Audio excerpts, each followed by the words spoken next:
though it takes a few episodes for that detail to not only become relevant again, but evolve into a full storyline, which is kicked off by Season 1, Episode 6, Pride and Prejudice Adventure, an episode about young love, the problem of viewing straight as the default, and how historians attempt to remove queer people and identities from history despite the fact we've always been here. The Thomas Wintersbone Memorial Ladies' Choice Dance is approaching. According to historians, Thomas Wintersbone was a teacher at Lone Moose in the 1800s who met the love of his life, Ruby, but was denied her hand in marriage by her father unless he could survive alone in the wilderness. Naturally, he dies immediately, and Ruby spends the rest of her life with a broken heart living in the company of her best friend, Anne. So, like the rest of Lone Moose's horrifying past, they decide to celebrate it with an extravagant event. The girls invite the boys, and the boys who don't get invited stand outside in the snow for an hour in homage to Thomas. Judy heads to work, where all day she is unsuccessful in asking Crispin to the dance. When Ham comes to pick her up, she makes one last attempt, only for Crispin to divert all his attention towards her brother. Hey, so are you going to be at that dance everyone's talking about? Oh, he'll be there with our cousin Becca. And you know what I'm just thinking of right now? Is that you should go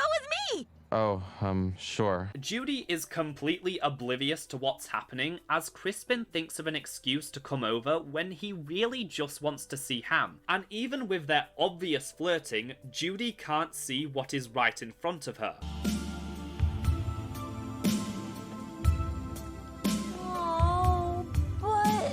Judy sees a vision of Thomas Wintersbone, voiced by gay icon Leslie Jordan, in one of his final roles before his passing, who reveals to her the truth, that him and Ruby were never in love, because Ruby was in a relationship with her friend Anne, and Thomas was gay. The two wanted to wed only to avoid persecution, with Thomas promising to build 2 separate cabins so they could continue being with their true loves. People didn't like the truth of my untimely demise, so they made up a story they found more agreeable.